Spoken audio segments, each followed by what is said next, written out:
Om Tare Tu Tare Tu Re Soha. Om Tare Tu Tare Tu Re Soha. Om Tare Tu Tare Tu Re Soha.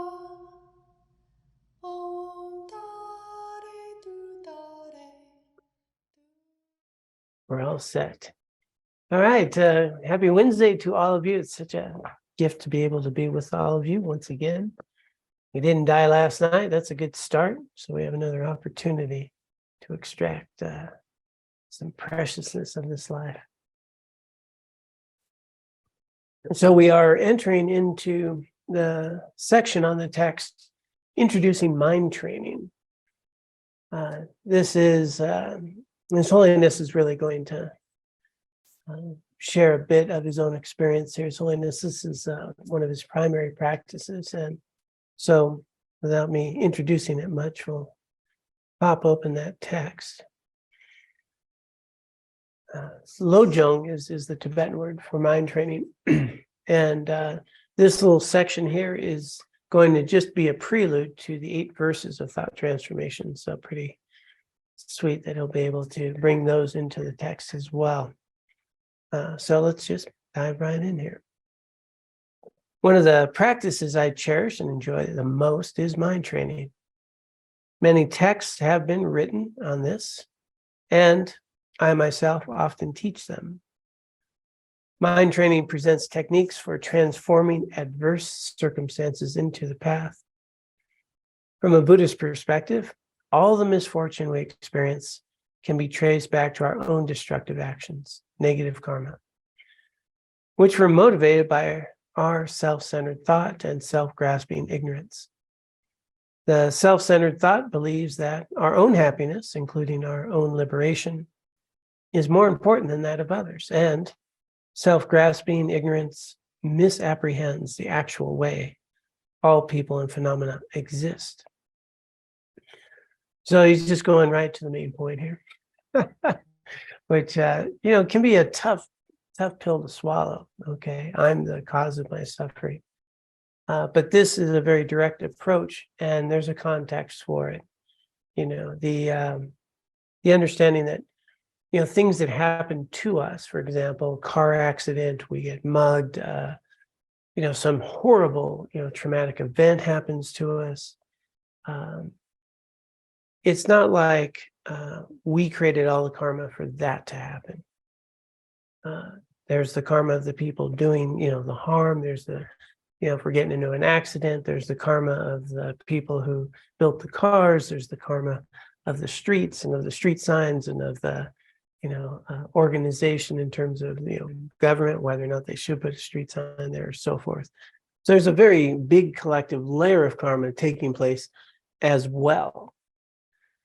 And so, we have our part in it, but we're part also of, interacting with a whole lot of others with all their grasping and all of their karma. And so the way that these events arise, it's not like, I deserve to be abused, but rather how I experience that abuse, how I can roll with it or not roll with it, how much suffering I have with it, how much it traumatizes me versus how much I might have some resiliency or some opportunities to get some support, has a lot more to do with my, personal karma around that. So it's good to have that context because, people, okay, I was raped as a kid. That's my fault. That's going to be a tough thing to swallow. No, it's got a lot to do with the person who raped you and the conditions around that as well. So having that understanding that when we're going into mind training, that how we're experiencing these events can have a lot to do with our personal karma, but the events themselves, that's just in the human plane, there's over 8 billion, and everybody's, has got their own stuff, let alone animals, plants, all the dependent arising experience. So it's good to have that context as we dive right in, because with that, then the real power of mind training is that ability to recognize that everything that's happening is an opportunity, a real opportunity. So you'll get into that. So at this moment, our idea of success is that all external events unfold according to our wishes, and all people behave in accordance with our ideas. Yeah, wouldn't that be scary? I've had some really good ideas that I'm really glad didn't happen. But when we're happy, when our desires and our needs are fulfilled, but when we encounter adversity, we crumble and revert to old habits like complaining, sulking, or attacking those who interfere with our desires. We have this very interesting way of evaluating everyone and everything in our lives by how it affects us in general. Tend to like the people that have my values and like my humor and benefit me in some way, and I don't seem to care for those people who don't have my values and don't benefit me in some way, and very me-oriented way of engaging in the world. But he's pointing out that if our happiness depends on behavior of others, we have no recourse and little control when things do not go as we wish. But if our happiness is rooted in our own thoughts and actions, we have the means to determine the nature of our future experiences. Remembering this, we resolve to subdue self-centeredness and self-grasping ignorance and the actions that are motivated by them. In short, not only is it counterproductive and futile to blame others for our problems and unhappiness, it's also unrealistic. They're not the true cause of our misery. By accepting responsibility for our unrealistic expectations and our previous harmful actions, we can transform their undesirable results into factors that help us to progress on the path to awakening. We do not deliberately seek out suffering, but when it comes our way, we can benefit from it by practicing mind training. So, of course, we're at this stage. I know some people are newer, joining us as well online. We did a whole, period of time to understand how our misperception, how we experience others, how we experience ourselves, our motivations, actually create a lot of suffering in our own lives, and got into this very straightforward, very pointed way of understanding that how I'm experiencing something has a lot to do with my previous karma and my conditioning and my experience. And so that's the key here is understanding that if I find someone annoying or if I find someone funny, that person is not annoying or not funny. I'm experiencing them as funny or annoying, and you might experience the same person, just the opposite. And so the subjective experience through which I apprehend the world and how it triggers certain desires or pleasures or frustrations is going to have a lot to do with my own personal conditioning, habits, karmic imprints that are interacting with you and what's going on in the events. And so that's where there's a distinction between pain and suffering.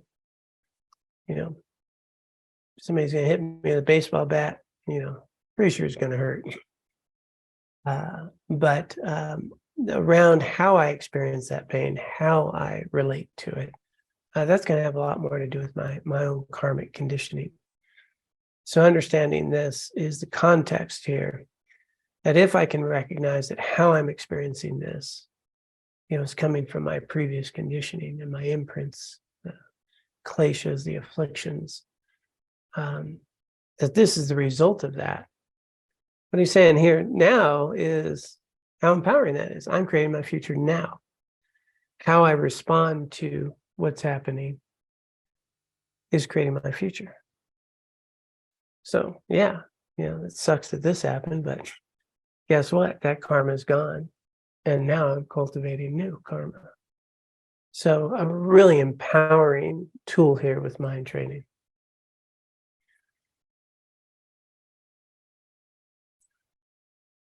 So yeah, I'll just pause there. Anybody online or anybody here have a comment or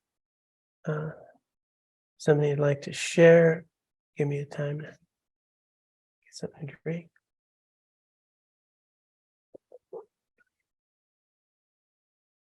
Okay, we're good.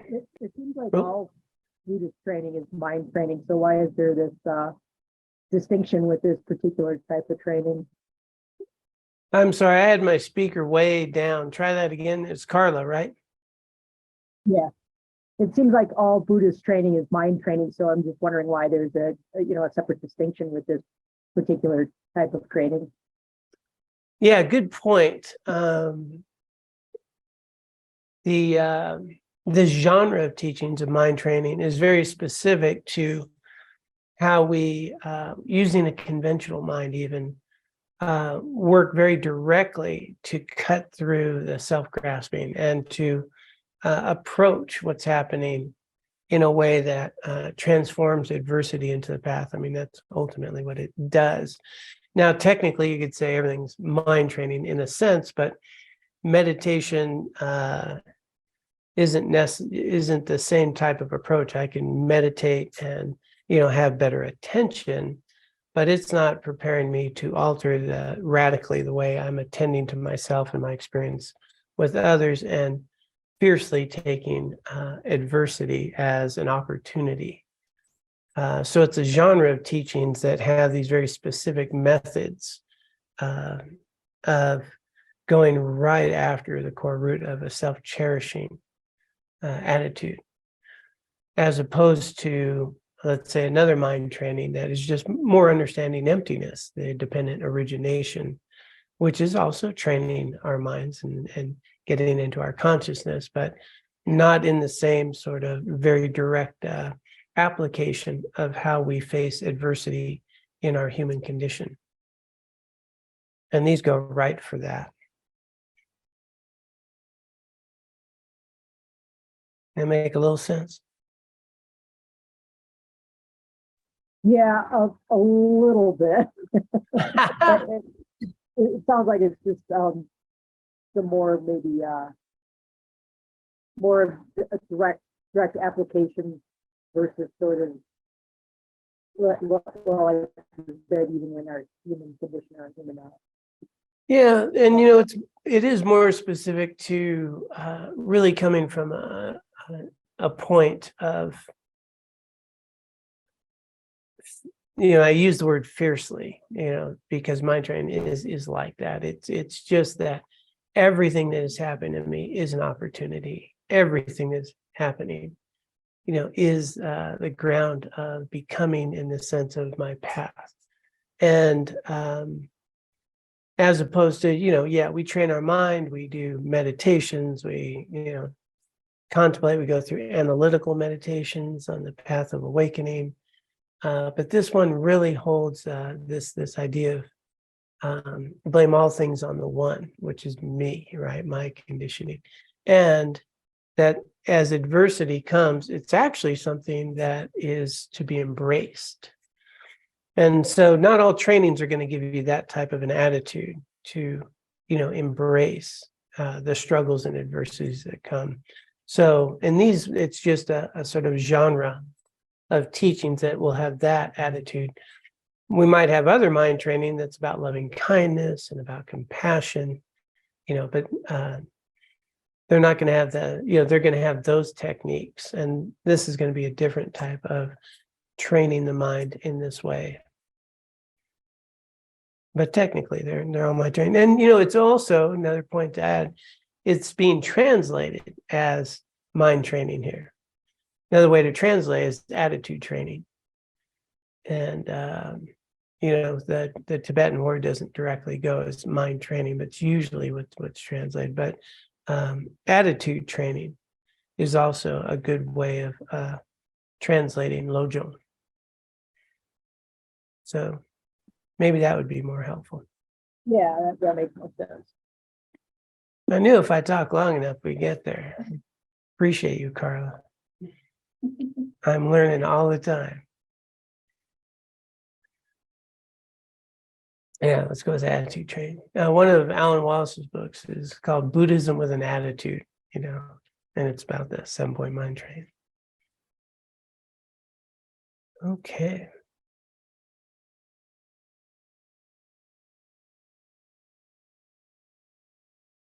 So now he's going to just approach some more global methods. And again, this is getting us ready for the 8 verses of thought transformation. So one method to transform adversity into the path of awakening is to contemplate cause and effect by understanding that our difficult experience is the result of our own past destructive actions, which were motivated by afflictions. And, another key point here, we've engaged in harmful activities, which are motivated by afflictions, which are, again, coming from misunderstanding, misperception. There's not a sense of somebody's a bad person, like an evil person, and that kind of shame in Buddhism.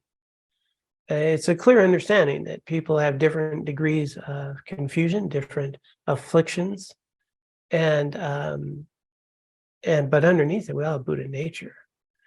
And so when we're talking about these aspects of, negative karma or harmful events or things of that nature, it's coming from this Buddhist view, which isn't you're a bad person or to be ashamed of. It's, oh, there's some affliction, and we're suffering as a result of that. And my past harmful activities were born out of misunderstanding and the afflictive states that came as a result of that. And so it's with that context, it's an opportunity to really embrace my activities, both helpful and hurtful, to understand myself and see that harm, to acknowledge that harm and understand myself and why. And so cause and effect here, again, doesn't go to shame. Shame's really not going to be very helpful in a Buddhist path. Accountability will be. But understanding this richness of underneath all that affliction is our Buddha nature. And a lot more proactive and supportive in making constructive responses in that way.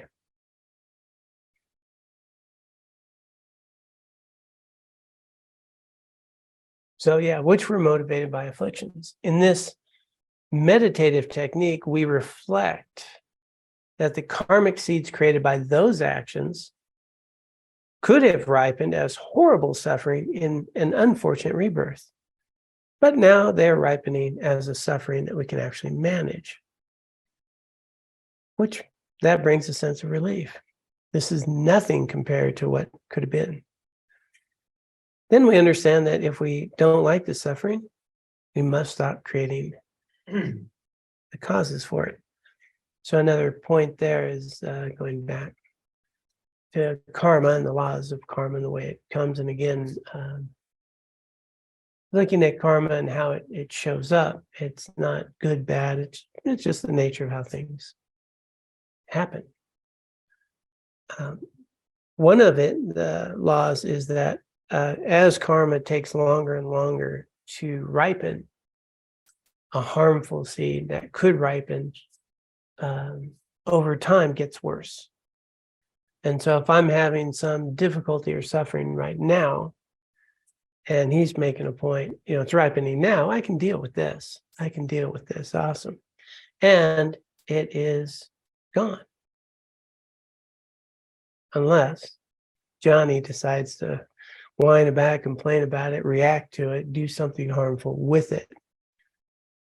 And so one of the ways of approaching this, it's kind of like the analogy of, when I busted my knee up and stuff and, not going to Tibet and doing the bust of my knee. And it's like, oh, cool. Like I got insurance. I busted it near the car, there's someone to drive me. Laura was there to drive me. Like I'm burning this karma and it's all manageable, as opposed to, why me? And this, I was going to go to Tibet and it could have been, all this drama. It's going to go, oh, look at this. We've had this opportunity. Rather have it happen here than in Tibet. Would have been a little bit problematic.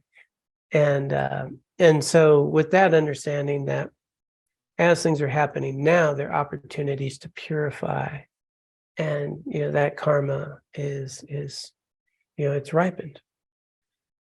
How I respond is creating my future. So that type of approach to understand, wow, okay, human form living in Carbondale, Colorado, could be a lot worse. I'm not in prison. I'm not, I'm not blind. I'm not, there's so many conditions that could be much more difficult. And so having this attitude that I have this rare and precious human birth, the karma, these conditions that I'm perceiving as suffering in some form, in the big picture are really an opportunity. They're not that bad. And actually some gratitude around that.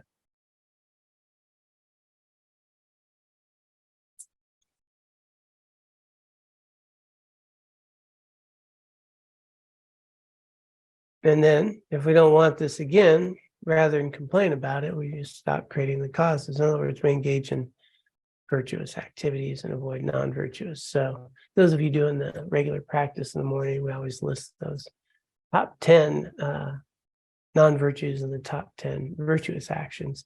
And again, this is that baseline, all happiness, coming from virtue and all suffering coming from non-virtue.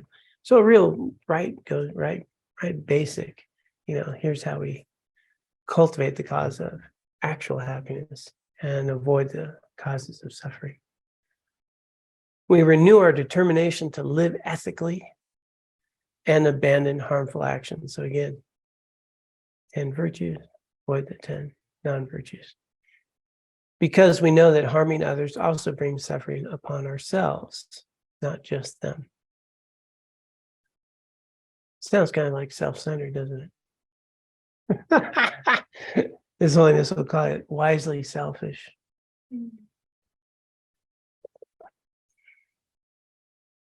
So the practice of transforming adversity into the path sees difficulties as opportunities to learn and grow. If someone criticizes us unjustly, or if we experience a painful physical injury, we contemplate the benefits of problematic situations. Adversity strengthens our renunciation because we see no lasting happiness is to be found here in cyclic existence. Our conviction in the law of karma and its effects becomes stronger because we see that difficulties arise from causes that we ourselves created. So I'm just pausing back there for a moment. He touches here, adversity strengthens our renunciation because we see no lasting happiness is to be found in cyclic existence. And so again, this is, if we engage in preparatory practices and we see and understand samsara, there's a real common tendency to try to decorate samsara. Okay, samsara is tainted, conditioned existence. We're trapped by karma and klesha, and there's not going to be any real lasting happiness. It's just it's very nature, going back to the first two noble truths, is that's the way it is. And there's a lot of suffering going on thinking it shouldn't be the way it is. Yeah. And so if I start noticing, wow, no matter how joyful I was in this moment or that moment or someone in here, and all of this, as we go back those three types of suffering, but it's just gonna go that way. And I remember going to, when I was a monk, a Western monastic conference. I think I've mentioned this before. Got all those Western monks and nuns were all meeting together. It was around climate change, and the world's going to come to an end, and all this stuff's going to happen, and all of them are like, yeah, of course, like yeah, no, going to happen.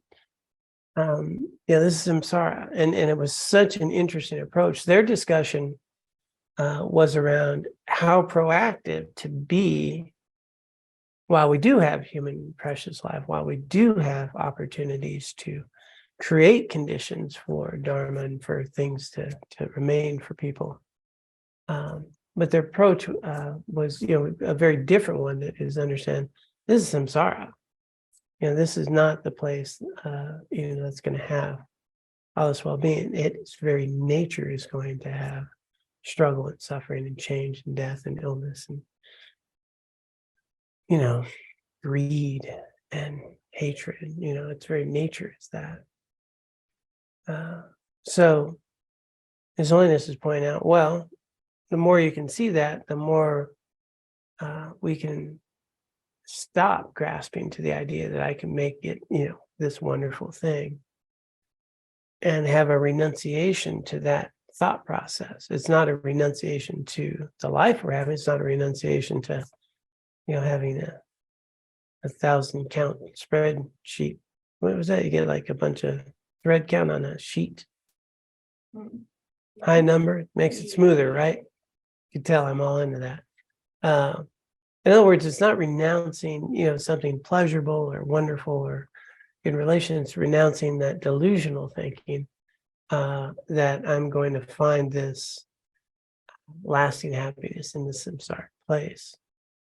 And so getting closer to just recognizing the very nature of that.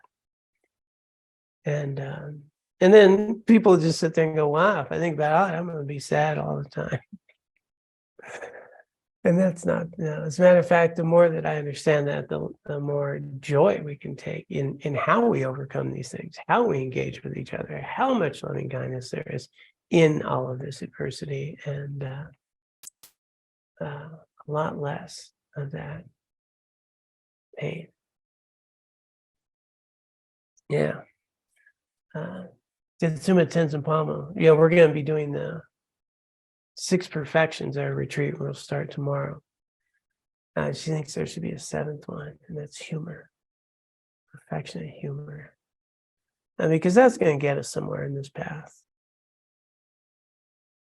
Really important. Having said that, you all think I should probably be funny, but good luck. So,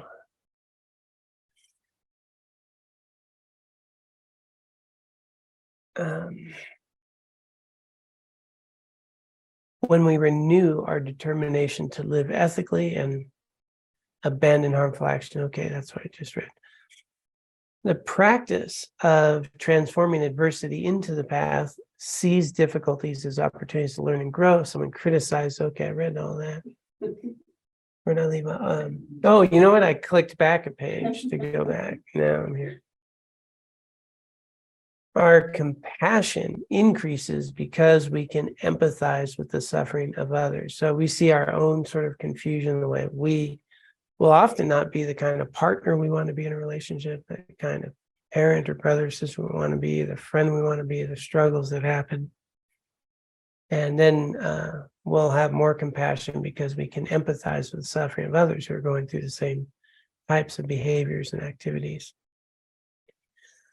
Bodhisattvas even look forward to I'm sorry, I'm saying what I think it should say instead of reading what he's saying.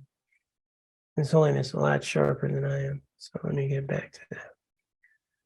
Bodhisattvas even look forward to problems because they are focused on the benefit that can be accrued from experiencing them with a virtuous attitude. That this can happen illustrates dependence arising when we introduce new ways of thinking. Our resultant mental state changes from unhappiness to appreciation. That can shift so easily. Well, not easily, so quickly. We are no longer constrained in our choice of emotional responses to difficult situations, to fear, anger, or self-pity. We're not stuck in that reactivity mode with that very limited response. The mind training practice instructs us on the development and implementation of the 2 bodhicittas. Conventional bodhicitta is the altruistic intention to attain awakening for the benefit of all sentient beings. So the conventional, these are really around the activities that we can engage in for the benefit of all beings. And ultimate bodhicitta, the wisdom directly realizing the ultimate nature that relies on the extraordinary method of conventional bodhicitta. So that's really the path of the full Buddhahood, ultimate bodhicitta, direct experience of the ultimate nature of self and phenomena, which relies on the conventional, these activities of cultivating merit and virtue and so forth to achieve that. So what he's letting you know is that mind training is really focused on these cultivation of these two bodhicittas. That's its focus. Practitioners of mind training generate compassion and conventional bodhicitta, whether or not things are going well in their lives. They cultivate ultimate bodhicitta by meditating on emptiness.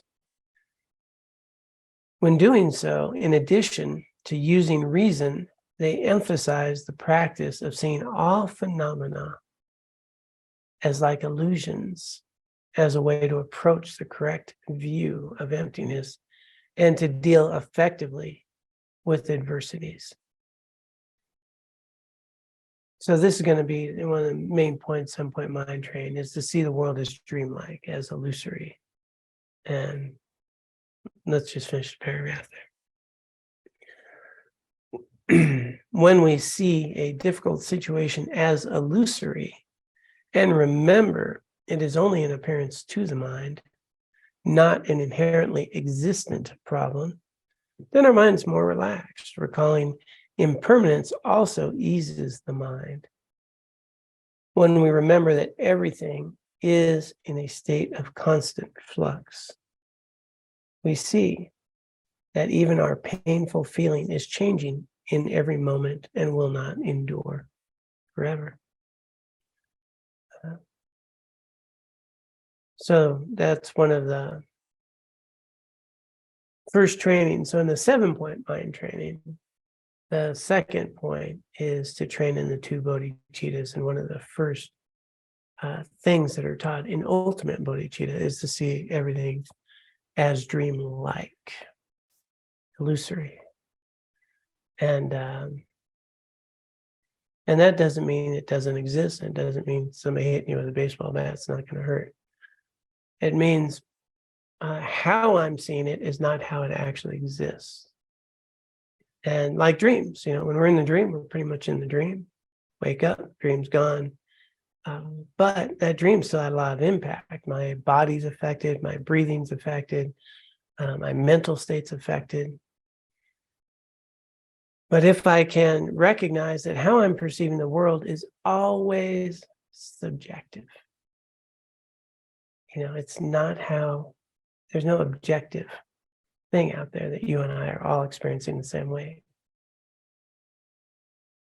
Easy to forget, especially when we're fighting over cherry pie, because we're pretty sure it's delicious. There's actually an argument these guys had in a car for hours on whether or not apple pie was inherently delicious or not. It is hard to find people that don't have that experience. But illusory in the sense of how I'm experiencing something is not the way it ultimately is. And one very palpable story to illustrate this actually is one I'm currently involved in with two people that I know very well. They're family members, and there's been a lot of pain in their life over some dynamics there, and hardship and hard feelings. And recently I was working with one of them as they wrote a letter to try to open up a dialogue about, some potential for healing. And so we went through that letter. Like, he wrote it for months. He wrote it for like 6 months on. He kept whittling it down to try to be less angry. And when I got to it, it was still like pretty okay. Let's see about, maybe just, how about if we said this, or, just, creating some space, right? but still saying, what was hurtful, right? And so anyway, I went through this. It was like a whole process, and then I got the letter to him, and anyway, I just got an email back on here's the response, right? And so the first person's like, that response sucks, man. He's not and then I'm reading, I'm thinking, it seems like some ownership here. It actually does seem like they're coming. So I'm having a whole different experience because I'm not emotionally in the thing, right? So I don't now, but this person has a very deep wounds and has their experience of this. And then the other person has their wounds and they're sharing, they're trying to. But the point being is, as they describe each event that happened, we're talking maybe 20 years ago, they all have a different truth to what happened. I remember it like this, and I remember it like this. And I don't know about you, but I go back to some things I thought I remembered a certain way 20 years. Well, that's what happened. I thought it was something else. But when we're in it, we really think this is the way it is, except for this is the way I'm experiencing it. So holding that lightly, holding that lightly, gives a little more space in how we respond. It's illusory. It's not happening like that. I'm experiencing it like this. Someone else experienced it like this, Real easy example is you put up any political figure and take somebody from one side, somebody from the other. They're going, that best guy ever. That guy is horrible, And, and yet they're neither. It's we're both experiencing them through our conditioning, through our lens. And so when we start understanding this, then I can have an approach to what's happening as much more illusory in that how I'm experiencing is not how it actually is. But it doesn't mean it's not happening. And it doesn't mean I don't take a proactive step. Sometimes people take this step a little too far, and rather than explain it to experience the world as dream-like, they'll say as a dream, period. Right? And there's subtlety there. Dream-like, a dream, like it, then you get to nihilism, in some ways pretty easy. So very careful here. Illusory, I like that. Illusory. It's it's not how it actually is. It's how I'm experiencing it. And so, as holiness is, the more that you can approach that. And again, this is first right in that second point. It just goes to meditations on starting to notice this illusory nature of how I'm experiencing the world. And then he points out that it's also impermanent. It's not going to last. My pain's not going to last. Things not going to last. When we're in it, it's very real. I'm very righteous, or I'm very desirous, or I'm very happy, whichever it is. And it's so big, but none of us, probably very good at remembering that same type of feeling 20 years ago, But in the moment, it's a big deal. And then that moment goes. And so this very impermanent nature of our feelings, of our thoughts, of our pain, of our joy, of our excitement, they all come and go. And we're always becoming.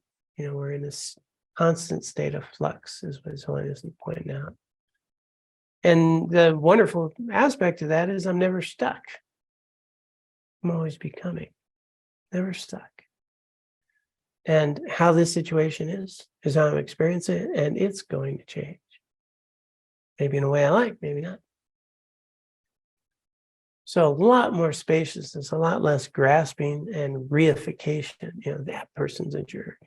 This sucks. That's so, having a lot more spaciousness with that. And then the next point, or the point before that is, as I respond more with virtue and ethics, loving kindness, compassion, how I'm going to start experiencing even difficult events will be much less painful. And I have a lot more resilience. And so these are those opportunities to change and shift that. And, just pausing there for a moment is the whole dynamic of Buddhism. And is that how I'm experiencing this world having to do with my own conditioning, the karmic imprints I create. That's such an empowering moment that says, okay, the more I engage with wisdom, virtue, loving kindness, ultimately loving kindness, compassion, wisdom, I'm freeing myself from this whole prison of karma and klesha. And everything that's happening in a challenging way is leaving me. How I'm responding is creating my future. Pretty empowering, except when I'm in it and it sucks and I'm yelling at somebody. So, it takes training. It takes time to really be mindful. And also all the steps we've already talked about to check this out and see if it adds up for you or not. And then as we check it out, as we experience it, as we notice, as I change my attitude, my experience changes. As this happens, I have more freedom and more joy and more resiliency. And if that does happen for you, and it is the way you engage, then it's much easier to have this flexibility. But again, that habitual way of seeing ourselves as the center of our universe, and very self-important. And knowing, as I've mentioned, I'm pretty sure I could run the United Nations if they let me. Come on. And sometimes you had to think, man, I know how to run this thing. And I have no training. And obviously I couldn't. But that mind can, be so certain that this is the way it should be. And then something terrible happens. And then the results of that terrible thing happening has these other outcomes we didn't expect. And some of it might even be how you've grown personally or how others have. If you look at all these, just Mr. Rogers, great bodhisattva, tragedy happens, look at all the helpers. Look how that happens. I don't know what should happen or shouldn't happen. I have no idea. This big thing that unfolds, and things that are very horrific at a given moment also give rise to great compassion and other ways of engaging in the world that have helped people in other ways. So understanding that whatever's happening, what's my role to play? And how can I use this? Not merely to not suffer more, but to be of benefit to others. And that would be the bodhisattva attitude. And the cultivation of merit and wisdom, which is this whole path. Merit would get you to the altruistic, conventional bodhicitta, and wisdom, the ultimate bodhicitta. And so all of these are, all these exercises are geared towards that purpose. Pause there, see if anyone has any thoughts or questions. Coming up to the top of the hour here. I'm going to peek next. Okay, nobody's bucking up, so let's go a little bit further here. Since we live in times when anger, wrong views, and violence abound, mind training techniques are especially valuable.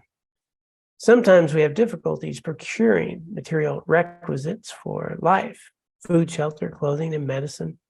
Other times we are beset by abuse and insult from others. Due to political and economic situations, we may find ourselves impacted by conflict or corruption against our wishes. We may face prejudice and oppression, and in extreme situations, even war or genocide. Of course, if we can do something to avoid or escape horrible situations without harming others, we should definitely do it. Yeah, there's no benefit in being a doormat. There's no benefit. It's not facing adversity when it comes is one thing when you have no choice, but when you have options, take care of yourself. But when we can't change our environment or the people in it, practicing mind training can lessen our misery and help us find inner strength that we didn't know we had. If we don't practice mind training and remain stuck in our old views and emotional habits, these situations torment us. We may even be in danger of giving up Dharma altogether due to discouragement.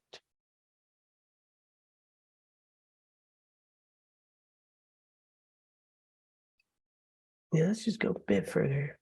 Mind training enables us to turn all these situations around so that we can benefit from them if we change our way of thinking to make it more in tune with reality. And that's a key here. This is not Pollyanna thinking. Not going to be very helpful. It's a common saying. People say a lot, right? It's all good. And it's not all good.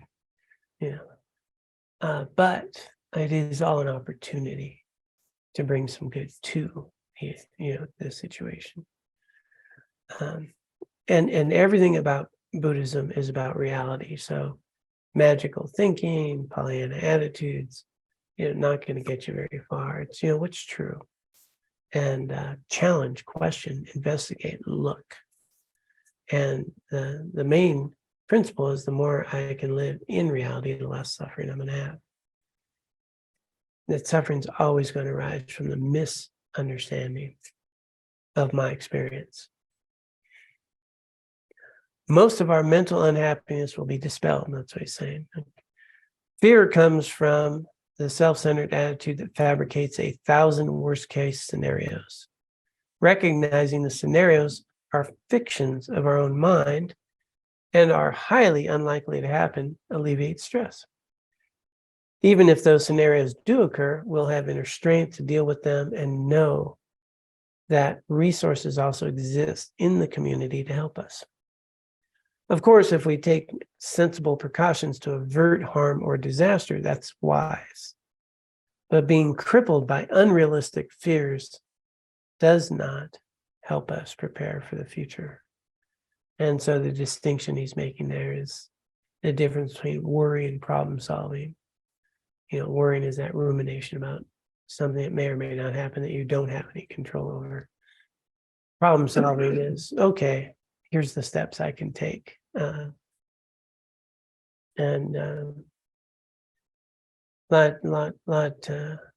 Lot easier said than done, right? But this is that approach that we can bring to it, the lives that we experience. I mentioned a few weeks back, there's a book called Spacious Minds, and it's about a psychologist who does a lot of trauma work, and was very interested in the Tibetans because, Tibetans had a lot of trauma. China invaded, killed millions of their people, brutality and lost everything, and they had to escape over mountains, and some of them made it, some of them didn't, had to restart their lives. People had many, were, just getting barley flour to survive, and, had lost everything, and family members, and some were tortured, and, just horrific things. But they didn't seem to have the classic symptoms of what we in the West would call trauma. So the psychologist was, wanted to really investigate how they can be so resilient, be perky, and have a steadfastness based on what they've endured.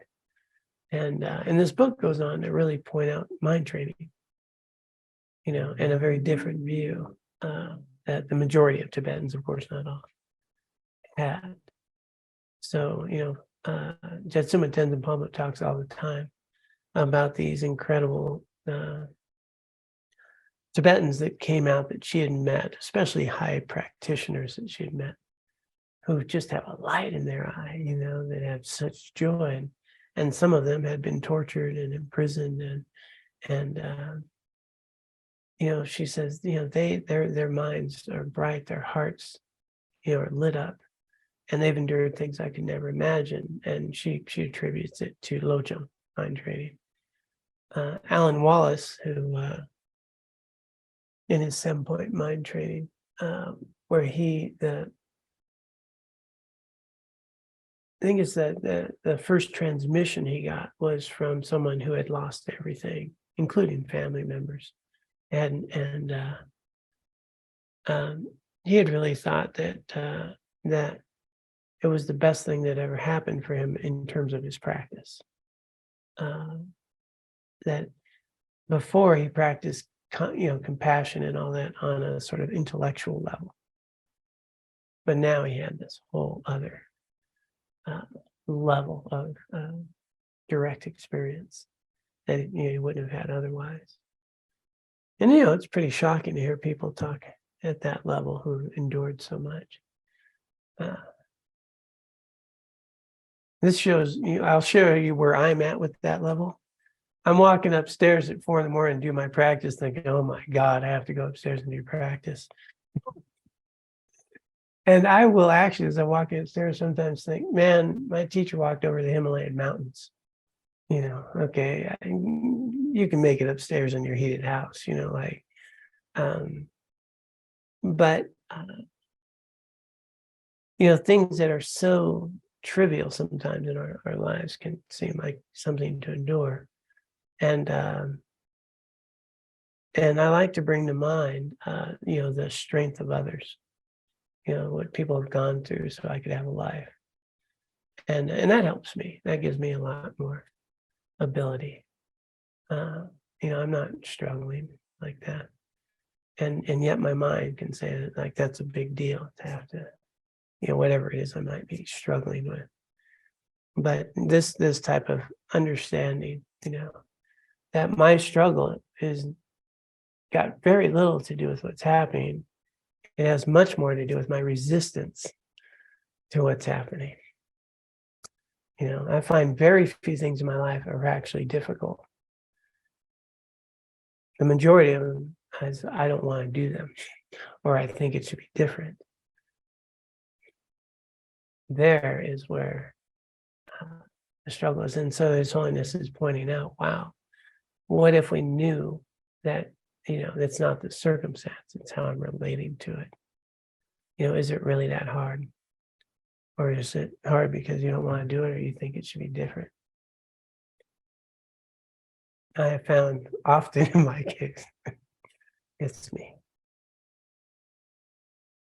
All right. Well, I think that's a good place to pause and just open it up again before we close for the evening. So if anyone had any thoughts or comments, in a quiet crew this evening. Don't feel like you have to, if you have something going on. Hey, John. Yes. You see me? Who's speaking? I just want. It's Jessica. Oh, hi, Jessica. Here now. Yeah. Yeah, I just wanted to share another practical use of the attitude training that I've been experiencing. As you know, I've been involved in quite the attitude training year here. And Yep. I've been studying emotions and triggers to emotions, and it's something that I think can only have so much control over my emotional triggers, but I've learned some tools from y'all, like doing transforming unskillful events and focusing on positive emotions. And now when the emotional triggers arise, I'm starting to get a hint of it almost being enjoyable or a game to try and calm down those emotions that arise from the triggers. So it's something that Paul Ekman talked about toward the end of his chapters, of it being almost enjoyable to work with those emotional triggers. It's taken me a while to get to the enjoyable part personally, and I'm still not totally there, but just another practical use of mind training that seems to fit in this section. So just wanted to share it. Yeah, thanks, Jessica. Appreciate that. You're actually triggering something that Jetsuma Tenzin Palmo says all the time. If you are, want to exercise, you want to build up your body, you go and you work out and you work, getting some resistance, doing some exercise. They're going to test you and build you. You don't go, lounge in the gym, right? And people pay a lot of money for a trainer to torture them. And she says, with mind training, it's like these adversity is that gym. It's that free gym that you have that opportunity. And, the idea as you're talking about enjoying it, it's like, yeah, I have an opportunity to really get into the gym, and train. She also has that story around, sandpaper is what smooths the wood, not velvet.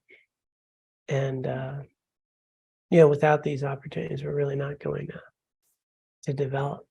So thanks for sharing that, Jessica. Yes, Laura. I think that it reminds me, I think it's a story from Menger from Shea comparison. He's comparing the attitude we have when we go to the gym and we work out versus the attitude when we have to walk to our car and it's not as close as we'd like. Like, there's just a shift in attitude. Yeah. How that plays a role.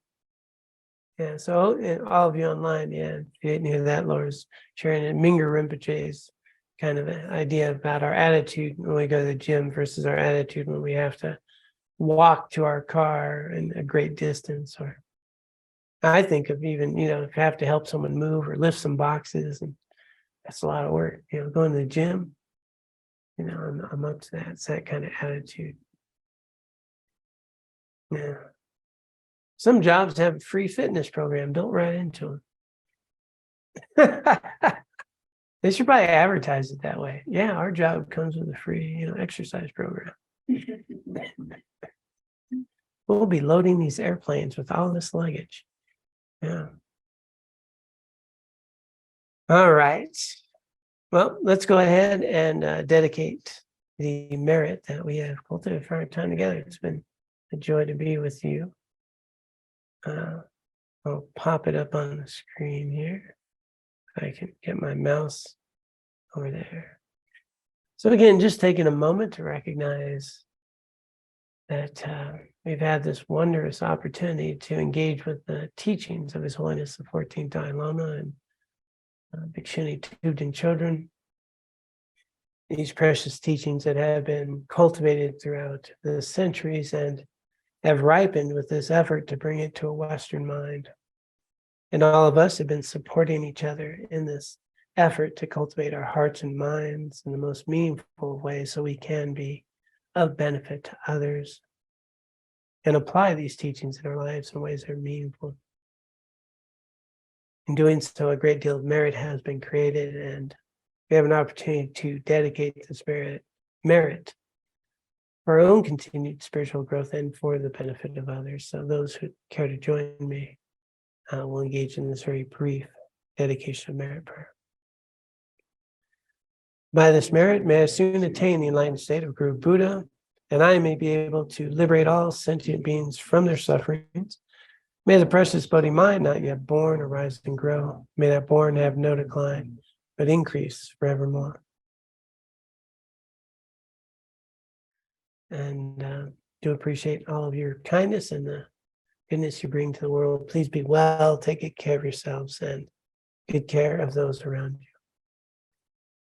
Om Tare Tu Tare Tu Re Soha. Om Tare Tu Tare Tu Re Soha.